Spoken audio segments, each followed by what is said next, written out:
What vocal techniques help vocals sit in the mix?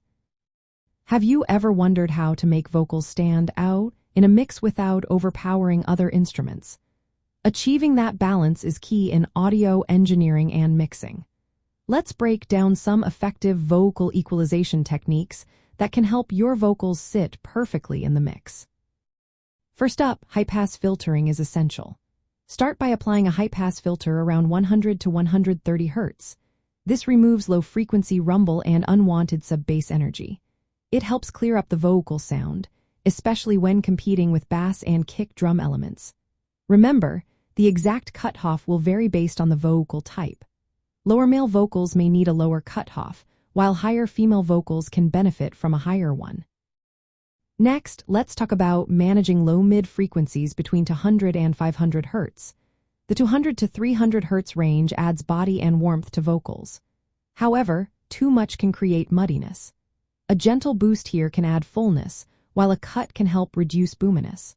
Around 500 Hz, cutting can help eliminate a boxy or nasal quality, making the vocal sound more natural.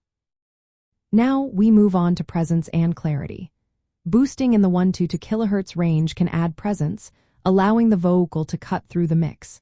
If the vocal sounds hollow or nasal, consider cutting in this range. The 3 to 5 kHz range is critical for clarity and articulation.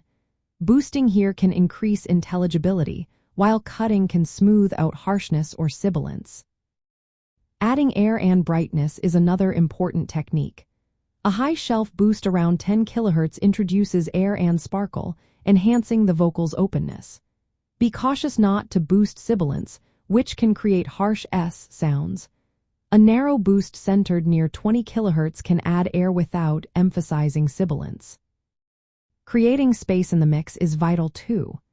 Use equalization to carve out space for the vocal by cutting frequencies in other instruments that conflict with the vocal's key frequency ranges.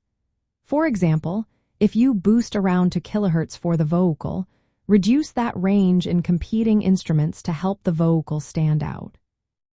If the vocal sounds harsh or too forward, applying a slight dip in high frequencies above 5 kHz can soften it.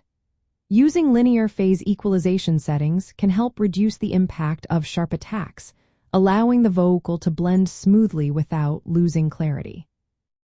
Dynamic equalization can also be beneficial. It allows you to tame problematic frequencies only when they become prominent, such as during sibilant passages. Adding subtle saturation or harmonic excitation can enrich the vocal tone, making it feel fuller and more present without excessive boosting. In practical application, these techniques can be combined and adjusted based on the vocal style, genre, and mix context. The goal is to balance clarity, warmth, and presence while ensuring the vocal occupies its own space in the mix. By carefully filtering low-end frequencies, shaping mid-range body and presence, adding air, and creating space in the mix spectrum, you can achieve a natural and effective vocal sound in your production.